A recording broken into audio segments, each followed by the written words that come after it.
Okay, I want to talk about this article right quick because you know what? This article is actually the perfect vehicle for me to tackle a lot of shit and to get a lot of stuff understood. And mostly with this fool Bob Arum, because Bob Arum has yet done it again. Once again, Bob Arum does not hesitate to compare a European fighter or a Caucasian fighter or anything that's lighted in chalk to Muhammad Ali. Bob Arum loves doing this, okay? But before people go losing a basket, you know what I'm saying? Stay with me, vibe for a minute, and listen to what I'm talking about. Bob Arum loves doing this, okay? Notice, and I knew it was coming. Notice it went from slowly comparing Tyson Fury to Muhammad Ali, you know what I'm saying? He went from saying that Muhammad Ali would struggle with the Tyson Fury. So it went from struggling to Tyson Fury to he just flat out believes that Tyson Fury is better than Muhammad Ali.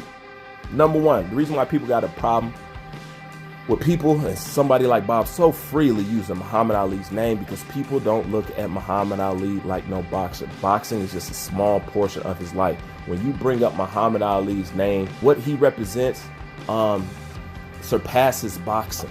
So people don't look at him like that. If you want to just talk about boxing skills, there's a million other people you can use, but when you touch on Ali, you're talking about the humanitarian side. You're talking about the man, the voice, the motivator, what he stood for, what he stood up for, the battles that he fought, you know what I'm saying, what he represented, what he was talking about, what he was saying in a day and a time where you would get killed for saying it, stuff like that. He represents something way bigger than that. So people are taking it back when you use Ali because it's kind of like using Malcolm X or Martin Luther King or something like that for, you know what I'm saying, for some people, because Ali is just that big. It's not a name that you should use lightly. You know what I'm saying? So that's why some people have a problem with it. And that's why some people like me have a problem with it. There's plenty of other people that you can use at times. I just wish that people would stop using Muhammad Ali name so freely. That's not a name that you just compare that you compare somebody to just for boxing. There's plenty of boxers that you can choose if you just want to compare just for boxing. This guy is on another level, man. You know what I'm saying? He's just something different, you know? But when it comes to that, you have to look at why a person like Bob Arum would say something like that. Notice that Bob Arum tends to always say these kind of things when it comes to the Caucasian fighters that he's promoting or something like that. It's always the Muhammad Ali comparison or something like that. Notice, and not just with Bob Arum, but with the game in general. Notice that no black fighters can ever get compared to legendary black fighters of the past. Every time you hear legendary black fighters of the past get brung up in reference to somebody else, it's always to a white fighter. First time Bob Arum did it, we talking about, oh, Muhammad Ali.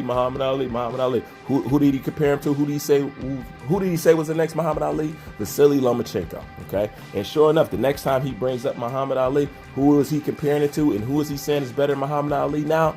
Tyson Fury.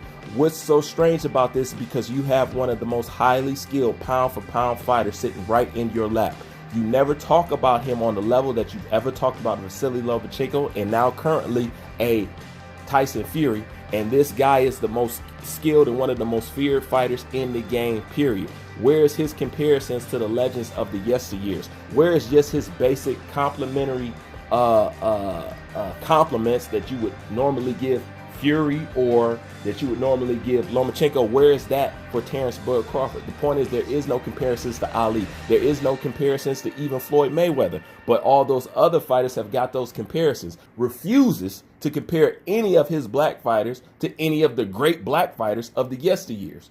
Now, people can say what they want, but I've constantly noticed this about Bob Arum. And the reason why he is like that, once again, this is a man who has a problem with the UFC and Dana White, because his main problem with the UFC and Dana White is because he believed that they are stealing the white audience from boxing and they're moving over to UFC. That's the main reason why he does not like them. That's the main reason why he look at UFC as a rival, because Bob Arum believes in the old school way of thinking and selling things, and that is things sell better when you have a white face on the front of it, you know? So he still goes by that old motto. Bob Arum is one of the oldest promoters in the game. So he still goes by that motto, and you can tell by the way he moves and by the way he shakes.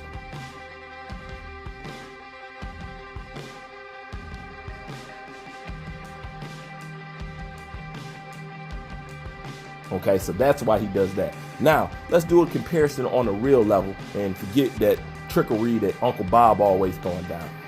What he's talking about is Tyson Fury is 6'9", okay? At the time, what no fighters fighting that was 6'9". So would it pose a problem for Ali? I figured it would. You know what I'm saying? But this is the problem with what he's saying. If you are saying that version that beat Deontay Wilder, even Muhammad Ali would struggle with, doesn't that make Deontay Wilder's loss look better? If that version of Tyson Fury that beat Deontay Wilder is the same version that Ali would have struggled with, then Deontay Wilder losing don't look that bad at all. You know what I'm saying? And that's the same thing. At the same time, you can't overly give Tyson Fury too much credit for beating Deontay Wilder, because at the same time, this is Deontay Wilder. You know what I'm saying? He was never the most highly skilled person, period. Tyson Fury is supposed to beat him. I think we're forgetting that. He's supposed to beat him. You know what I'm saying? So you can't say that without, one, taking away from Tyson Fury and giving to Deontay Wilder. Like, you just can't do that.